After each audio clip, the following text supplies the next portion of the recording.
Jayo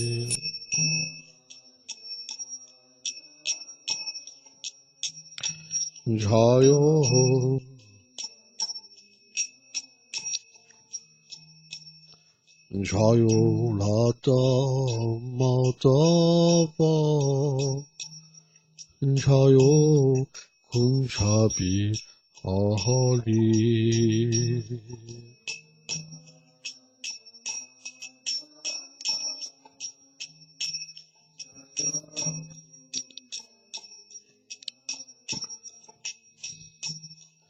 Jayo Gopi Channavala Baha Jayo Girivardhari Jayo Girivardhari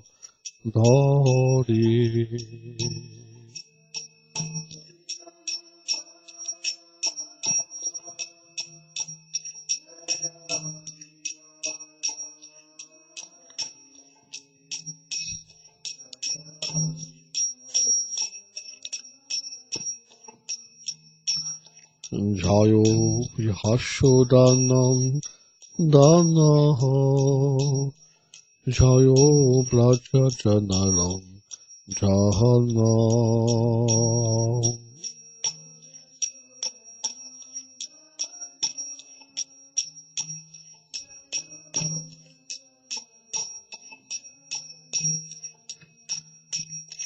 Jayo Yashodanam Namaha Jayo Brajajanaram Janna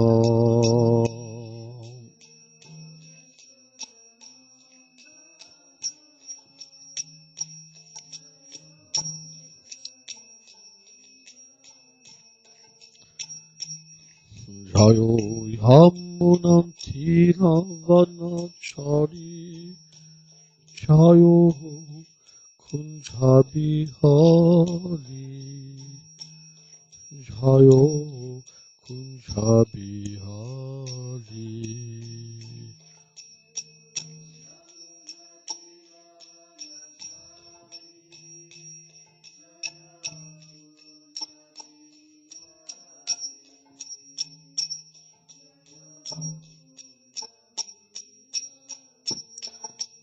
Jayo Landaha Madhava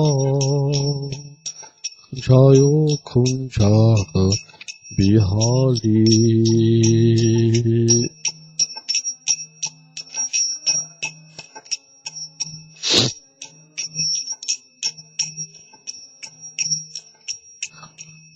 Hare Krishna Hare Krishna Krishna Krishna Hare Hare Hare Ramo Hare Ramo Ramo Ramo Hare Hare Hare Krishna Hare Krishna Krishna Krishna Hare Hare Hare Ramo Hare Ramo Ramo Ramo Hare Hare Hare Krishna Hare Krishna Krishna Krishna Hare Hare Hare Ramo Hare Ramo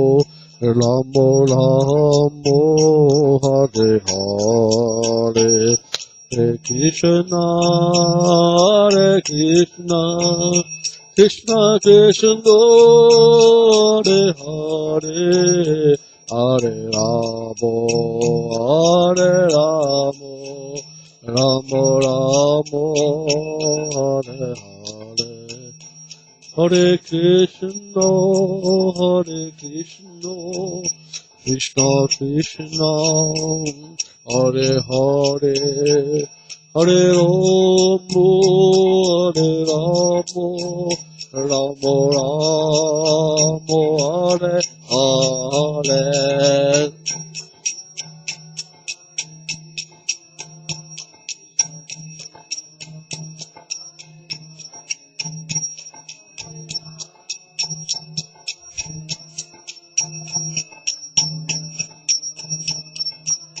Nitai Gaura Haribo, Haribo, Haribo, Nitai Gaura Haribo.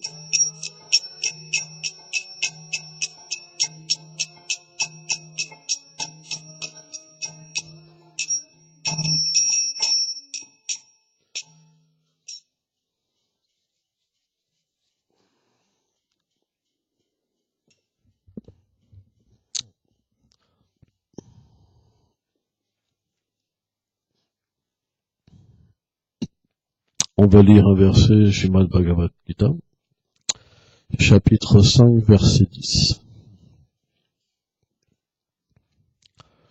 Brahmanya daya kammani shamgam charam karutiyam ipyatinna shapapenam panmapatram ivam basam. Tout comme une feuille de lotus n'est pas mouillée, bien qu'elle repose sur l'eau, celui qui s'acquitte de son devoir sans attachement, et qui m'offre à moi, le Seigneur suprême, le fruit de son acte, ne devient pas affecté par le péché. Commentaire. Selon Srila Vishvacharya Thakur, le Seigneur enseigne que celui qui abandonne l'attachement pour le fruit de ses actes et qui lui dédie sa vie n'est lié par aucune activité en ce monde, même s'il n'est pas une âme réalisée et s'il a un faux ego. Ici, le mot papa péché est utilisé pour indiquer qu'une telle personne n'est impliquée dans aucune action pécheresse.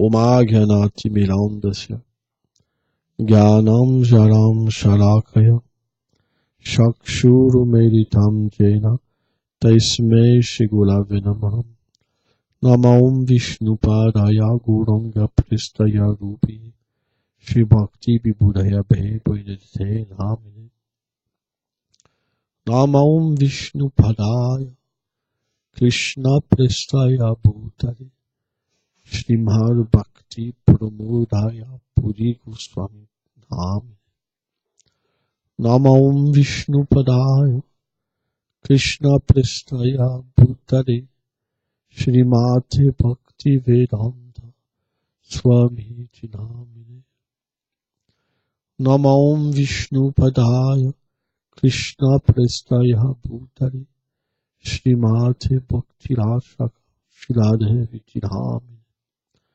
Namaum Vishnu Padaya Krishna Pristaya Bhutale Shrimate Bhakti Siddhanta Sarasvati Namine Shivar Shabanavi Devi Daitaya Kripabdaye Krishna Sambandha Vijnana Daine Prabhave Nama Madhujvala Premadya Shirupaduka Bhaktida Shigora Karuna Shakti Viglaya Namostute Namaste Goravani Shimultaye Didatarine Lupanuga Virudhapa Siddhanta Vantahai Jai Shri Brahmadvaguda Saradvat Sampradaya Ki Jai.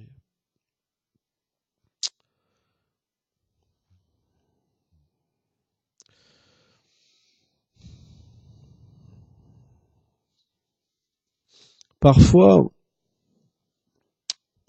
on m'a souvent dit, je comprends pas qu'est-ce que ça veut dire les pieds pareils au lotus. Qu'est-ce que c'est ce truc-là, les pieds pareils au lotus? Je me rappelle, Antaranga Devidasi, elle m'avait dit ça. Qu'est-ce que c'est ce truc, c'est les pieds pareils au lotus?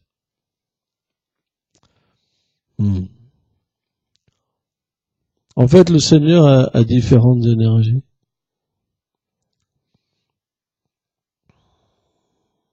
Qui sont divisés en trois prioritaires, on va dire. Et le Chaitanya nous explique que, en fait, le corps du Seigneur, le Brahma Samhita Krishna Satchitananda Vigraha, nous dit que Krishna est fait de Satchitananda Vigraha, qu'il a une forme, Chit, l'éternité, Sambit, connaissance, et la Radini, la félicité. Or, cette Chit Shakti, elle est l'énergie supérieure du Seigneur suprême. Tout dans ce monde spirituel est fait de ces trois ingrédients. Sambit, Sandini, Radini. Et tous les êtres dans ce monde, on dit par exemple dans le monde matériel, l'âme est recouverte d'un corps. Et on dit souvent, elle reçoit un corps spirituel. Mais l'âme a déjà une identité. C'est pas qu'elle reçoit, c'est une façon de parler. Au fur et à mesure que son sentiment transcendantal se développe, au fur et à mesure, cette forme se manifeste.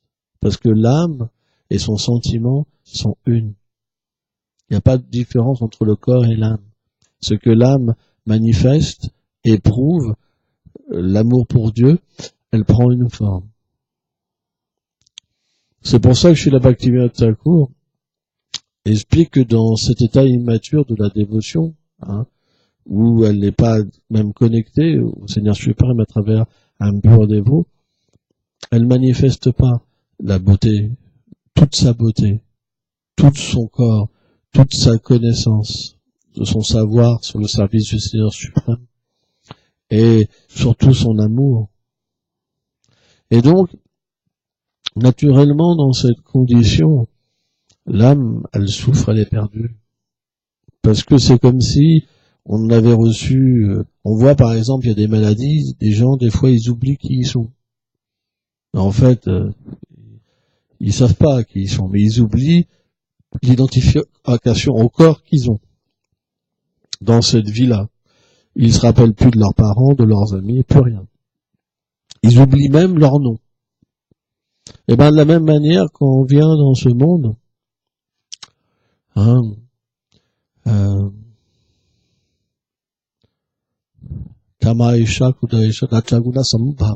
on vient dans ce monde, la passion c'est comme un choc. Et ce potentiel d'aimer Krishna se transforme en concupiscence. Mais c'est pas que l'amour de Dieu était apparu, c'était ce potentiel de l'amour de Dieu. Parce que l'être vivant, quand il est libéré, il peut plus être touché. C'est fini. Là, par exemple, ce verset-là, il dit que quelqu'un qui agit pour le Seigneur suprême qu'offre ses fruits, même s'il a un faux égout, il n'est pas touché. Imaginons une âme libérée, vraiment libérée. Pas au niveau du Brahman, au niveau Bhagavan, qui comprend sa relation avec le Seigneur suprême, qui a un corps spirituel, Siddhadeva, c'est pas possible. Donc quand Ratchagosamubhavam, quand il est touché par l'énergie de passion, c'est dans cet état immature. Bhaktivinoda Thakur explique. Quand il vient de virage, par exemple, ou quand il vient du Brahmajyoti, il y a plein d'âmes qui sont coagulées. La Jiva Shakti, l'autre énergie du Seigneur suprême. Cette énergie-là, c'est les petites âmes qui peuvent venir sous la domination de la matière ou rejoindre éternellement Krishna. Donc quand on choisit la mauvaise direction, bam,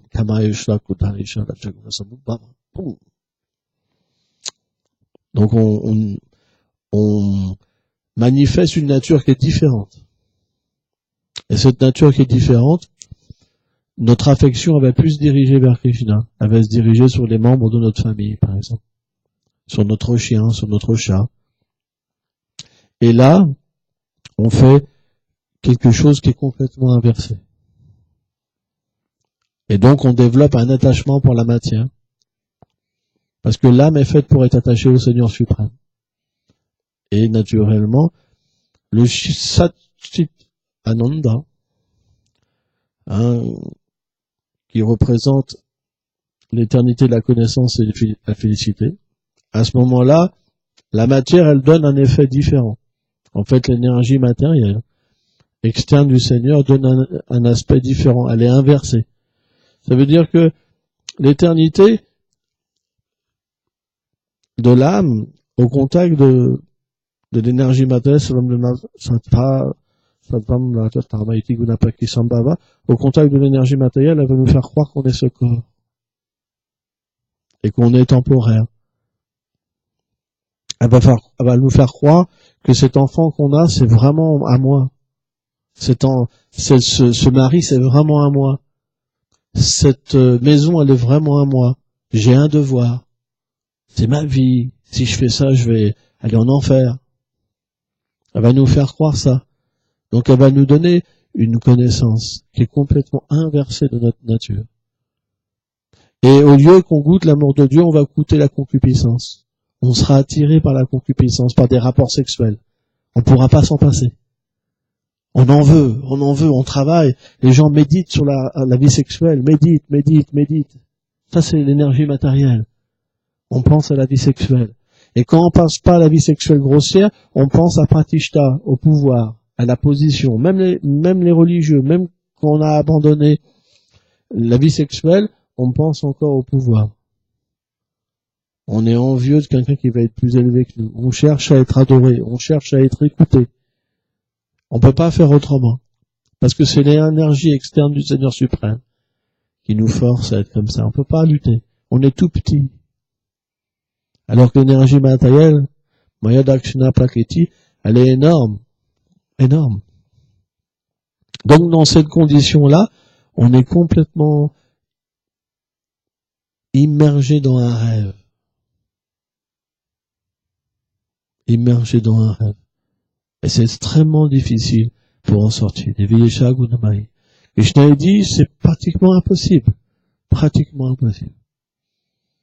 Mais il dit, celui qui s'abandonne à moi, alors je peux enlever cette énergie, cette influence des trois gunas, les trois modes de la nature matérielle, ignorance, passion et vertu. Je peux enlever ça.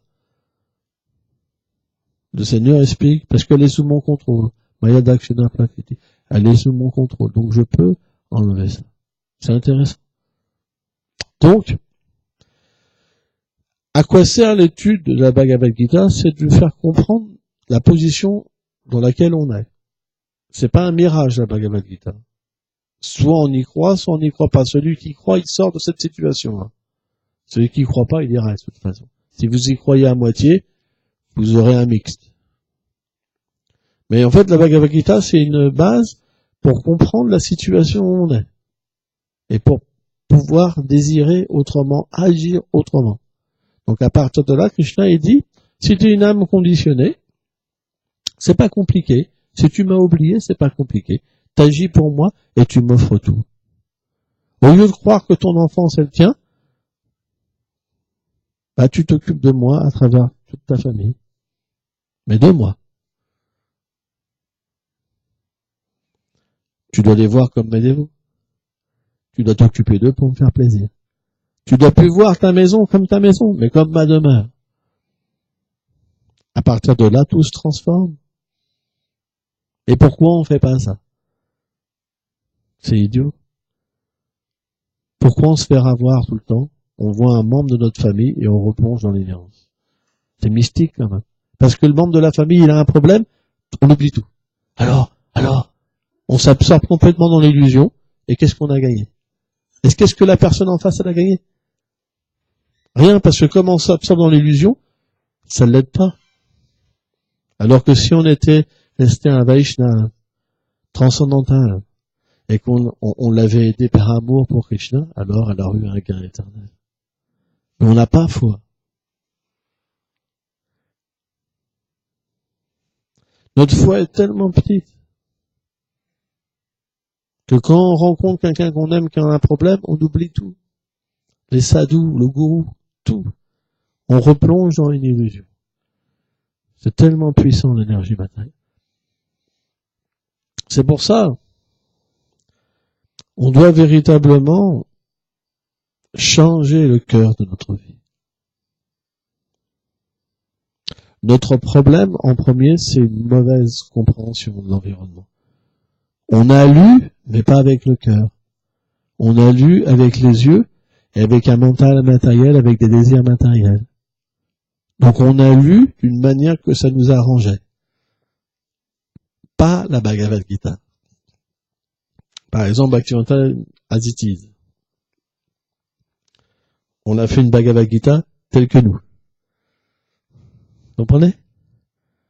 Ça veut dire qu'on l'a lu d'une manière que ça nous arrange.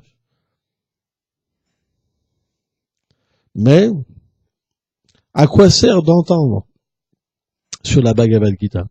C'est que si on entend les sadhus parler, notre compréhension de l'écriture va devenir véritable, graduellement. On va la comprendre différemment.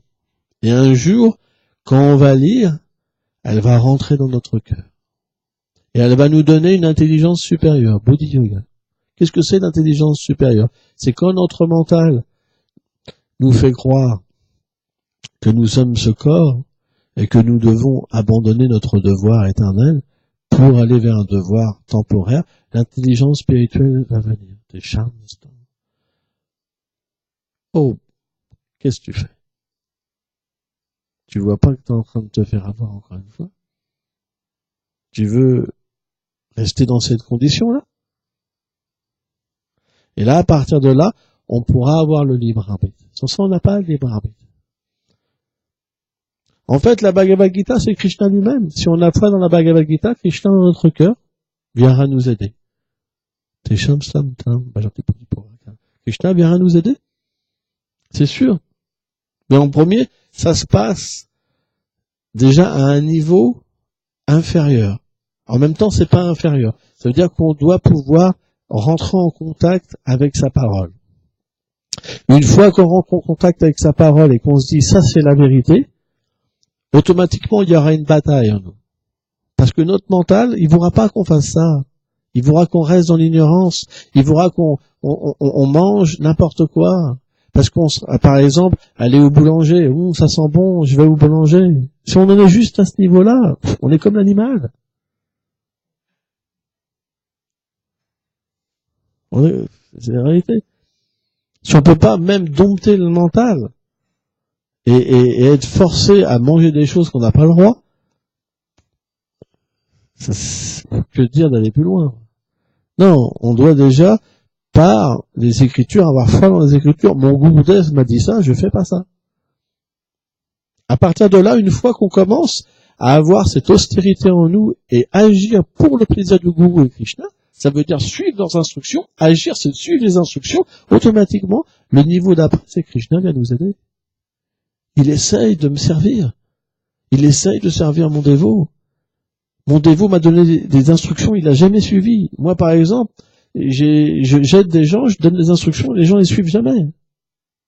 C'est tous. Presque. Je leur dis, venez le matin, venez voir la déité, ils viennent jamais. Ils viennent jamais le matin. Jamais. J'ai donné les instructions, jamais ils sont venus. Parce que ils veulent faire comme ils veulent, donc Krishna ne vient pas les aider. Mais quand on essaye de satisfaire le maître spirituel, et qu'on souffre, parce que c'est difficile, mais Krishna vient, véritablement. Celui qui a fait ça, il a vu le fruit, Krishna vient personnellement. Il vient, il parle à son dévot. Il lui dit non, c'est difficile, mais je suis là, continue. C'est bien, c'est proche, vas-y, continue. Ça va venir dans cette vie. Le fruit va arriver. Il faut que tu pratiques plus, un peu plus. Je suis là. Quelqu'un qui est sincère, il peut directement entendre le Seigneur dans son cœur. Et voir comment Krishna l'accompagne, vraiment. Vishvacharya Thakur explique ça dans Madhurya Kanandini, comment Krishna accompagne son dévot. Mais parce qu'il n'est pas encore assez pur et assez abandonné, comme il n'est pas assez pur et assez abandonné, alors il peut pas se donner à lui complètement. Mais arrivé à un certain moment, c'est parti. Le dévot peut déjà, parce que il manque pas grand chose, mais Krishna va l'aider. C'est parti. Parce que c'est rare. Donc comment il aide? Premièrement, en lui donnant une connexion avec un pur dévot. Un Mahabhagavata. Alors on peut dire, mais moi je suis initié. Oui, mais là, la connexion, elle n'est pas encore là. Vraiment. Elle est juste externe. Vous avez eu la graine, mais l'abandon est pas là, le cœur est pas là. Donc une fois que le désir de suivre les instructions du gourou est là, et que ça devient la priorité, ça devient l'âme du disciple, il y a l'abandon, tout est dans l'instruction, il est prêt à mourir, à tout laisser, à même vivre dans la rue s'il faut, être privé de tout, mais fixe, nishta. Nishta, c'est ça, nishta. Il vit pour satisfaire le maître spirituel. Alors Krishna vient l'aider. Krishna vient l'aider. Il lui donne sa connexion avec le gourou, vraiment. Et l'aide à s'abandonner. Il lui donne l'intelligence pour satisfaire son pur dévot. Il lui révèle la beauté du pur dévot. À ce niveau-là, le disciple peut entendre son gourou directement dans son cœur. Il peut pleurer, prendre les pieds de son gourou. Le gourou lui révèle tout. La connaissance, tout. Il n'y a pas de distance pour un tel disciple.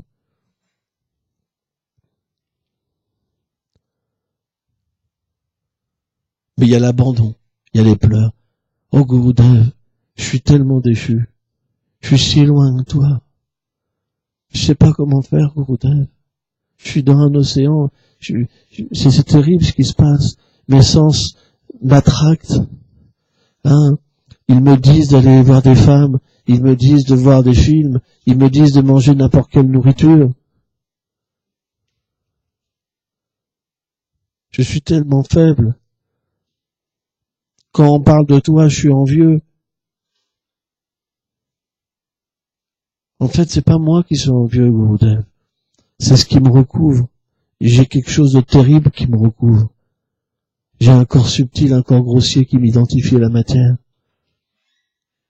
Sauve-moi. Le disciple, il a une relation très intime. Et dans le cœur, le maître spirituel, Krishna fait les arrangements, il vient le chercher. Ça, c'est une relation véritable. Parce que quand ça se passe à l'intérieur, c'est tellement véritable.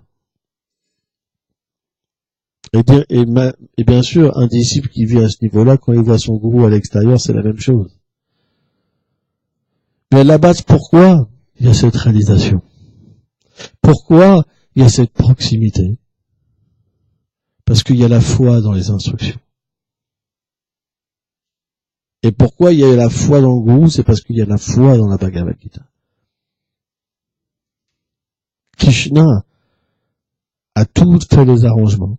C'est lui qui fait tous les arrangements. C'est lui qui envoie le gourou. C'est lui qui donne l'intelligence. C'est lui qui donne la foi. C'est lui qui nous aide. Le Seigneur, il demande simplement de vouloir. Mais qu'est-ce qu'on fait?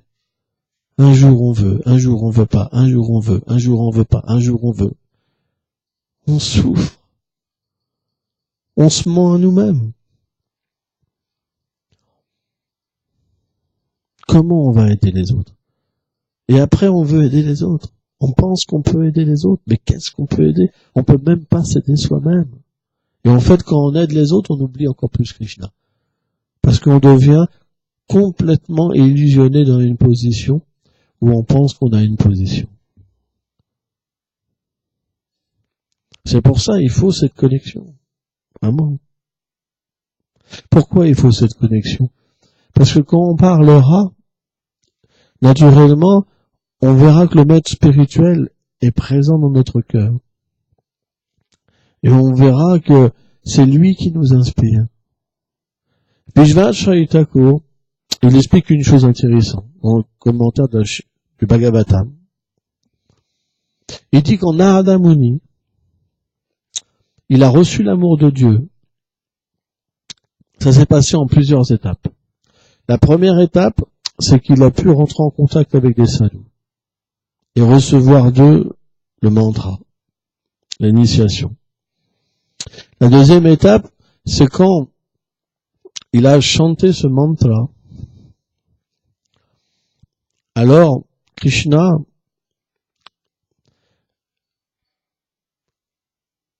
a détruit ce corps subtil, ce corps grossier, cette identification. Il lui a donné les siddhis, les 8 siddhis. Mais, les Vaishnavas sont pas intéressés par les siddhis. Et après, le Seigneur l'a pourvu de l'amour de Dieu. C'est très intéressant. En fait, les grands Vaishnavas, ils ont tous les pouvoirs mystiques. Ils peuvent être à distance avec nous. S'ils veulent, ils peuvent. Ils peuvent être plusieurs endroits différents. C'est rien pour eux. C'est rien. Parce que à Vrindavan, à Vraj, on voit certains Vaishnavas, ils ont des services comme cueillir des fleurs, des choses comme ça, et ils peuvent faire les chemins, mais très rapidement, en fait. Parce qu'il n'y a pas de conception d'espace, de temps à Vrindavan. Et un Vaishnava, un grand Vaishnava, il peut véritablement rentrer dans le cœur. La preuve, c'est que quand Sukadev Goswami, il est sorti du ventre de sa mère, il était rentré dans le cœur de Vyasadeva, mais il était rentré dans le cœur de tous les arbres. Et quand son père Vyasadeva, il a dit, mon fils, les arbres, en fait, ils ont répondu. Ils étaient aussi, Sukadev Goswami était aussi dans les arbres. Un pur dévot, c'est expliqué. Alors, il y a une controverse là-dessus. Mais il peut être dans le cœur de tous les êtres vivants aussi. Parce que Krishna est dans son cœur. Et le cœur de Krishna, c'est ses dévots. Donc c'est pas faux. Un Vaishnava, il peut être présent. À distance. Puisque le cœur de Krishna, c'est ses purs dévots. C'est logique. C'est pour ça que parfois, moi j'ai vu par exemple des Vaishnavas, des dévots néophytes, qui allaient voir des dévots qui étaient qualifiés, qui leur disaient, parce qu'ils n'avaient pas la vision, mais pourquoi tu prends pas refuge, toi, en telle personne n'a rien de Maharaj, ou ceci. Mais ils disaient, mais moi, j'ai déjà ces connexions avec mon gourou. Je sens pas comment dire, le besoin. Mais ça peut être vraiment véritable, si quelqu'un est abandonné.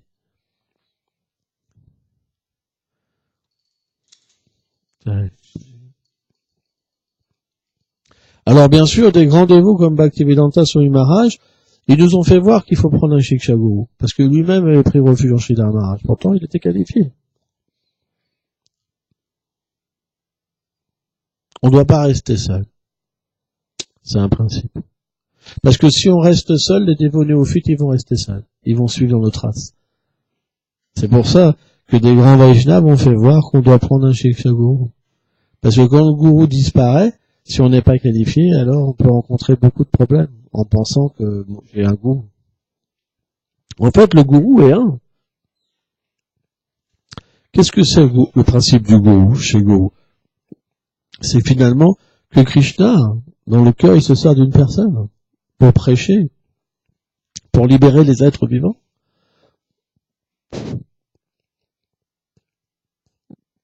Quand Krishna dit Yada Yada Dharma, par exemple, qu'il vient dans chaque âge, en fait, Krishna est toujours présent sous la forme de ses dévots. Krishna fait tout. Donc quand on est envieux d'un autre dévot, on est envieux de Krishna. Quand on est envieux d'un prédicateur, on est envieux de Krishna. Quand on pense qu'on fait partie d'une institution, mais qu'on critique une autre institution, on est envieux de Krishna, parce que c'est Krishna qui fait tout. Krishna est dans le cœur. Et même, les grands Vaishnavas expliquent, comme chez la Bhakti Puri Maharaj, que quand un grand dévot, il se querelle avec un autre grand dévot, c'est Krishna qui donne cette inspiration. Il faut faire extrêmement attention. Pourquoi? Parce que c'est des sentiments d'amour. Ils se querellent parce que pour eux, c'est pas la bonne façon de servir Krishna. Ça peut être mieux. Mais qui peut comprendre ça? Qui peut comprendre ça? Et qu'est-ce que font les néophytes? Quand ils voient un prédicateur avoir du succès, moi j'ai vu ça pendant tellement d'années, ils critiquent. Et malheureusement, quand on critique un dévot qualifié, on peut plus développer la dévotion, c'est fini. Alors après, les gens deviennent des politicards. Ils pensent qu'à critiquer les autres. et à glorifier leur institution. En fait, ils prennent le mouvement de Mahaprabhu pour quelque chose de religieux, avec une carte, vous savez, avec un drapeau. Je suis le porte-drapeau. Comprenez? Mais c'est pas notre philosophie. À Vrindavan, vous pouvez lire tous les livres. Govinda Lilamrita, tous ces livres qui dévoilent le monde spirituel, il n'y a pas de drapeau. Il n'y a pas marqué ISKCON et Gaudiya Math. ISKCON, ça veut dire la conscience de Krishna. Hein? Shri Krishna Chaitanya. Le nom du Seigneur, c'est la conscience de Krishna. Chaitanya, ça veut dire conscience, Krishna. Donc c'est pas Bhaktivinoda Thakur qui a inventé ça ou Bhaktivedanta qui a inventé ça. La conscience de Krishna, ça existe là-haut parce qu'il y a que ça. Où on est. Mais nulle part c'est marqué qu'il y a un drapeau marqué ISKCON, Gaudiya Math, Chaitanya Math, Chaitanya Sarasvat Math. Il n'y a pas de drapeau. C'est ici que ça existe, les divisions. Pourquoi? Parce qu'on a une dualité. Parce qu'on ne comprend pas les humeurs. Parce qu'on pense qu'il y a du bien et il y a du mal. On pense que ça c'est bien, ça c'est pas bien. Ça c'est authentique, ça c'est pas authentique. Mais avec une telle conception, on peut même pas atteindre la conception du Brahman, ni Paramatma, que dire Bhagavan. C'est ce qu'explique la Bhagavad Gita. Tant qu'on gardera une dualité en nous, on ne pourra pas comprendre la nature supérieure des choses. Donc, notre business, il est de vivre dans un monde supérieur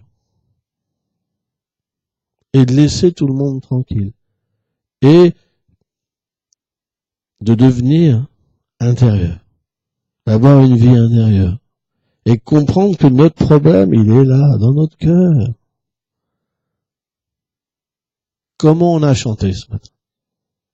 Quelle est la qualité de nos tours ce matin?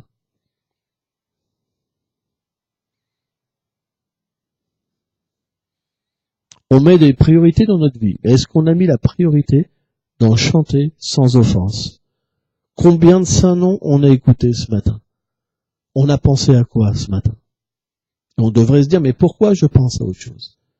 Et alors on devrait organiser notre vie différemment. Pour qu'on puisse chanter, glorifier le Seigneur suprême. C'est très important. Les gens aiment bien entendre parler du rasa, mais moins entendre de parler de comment purifier son cœur. Alors bien sûr, les deux sont une même chose, parce que quand on entend parler du rasa, on purifie son cœur. Mais on doit aussi apprendre à agir parfaitement dans ce monde, pour que la graine qu'on reçoit, elle puisse éclore et donner des fruits de l'amour de Dieu. C'est quelque chose qui est important. Hein. Donc voilà, je voulais parler un petit peu. Groupe.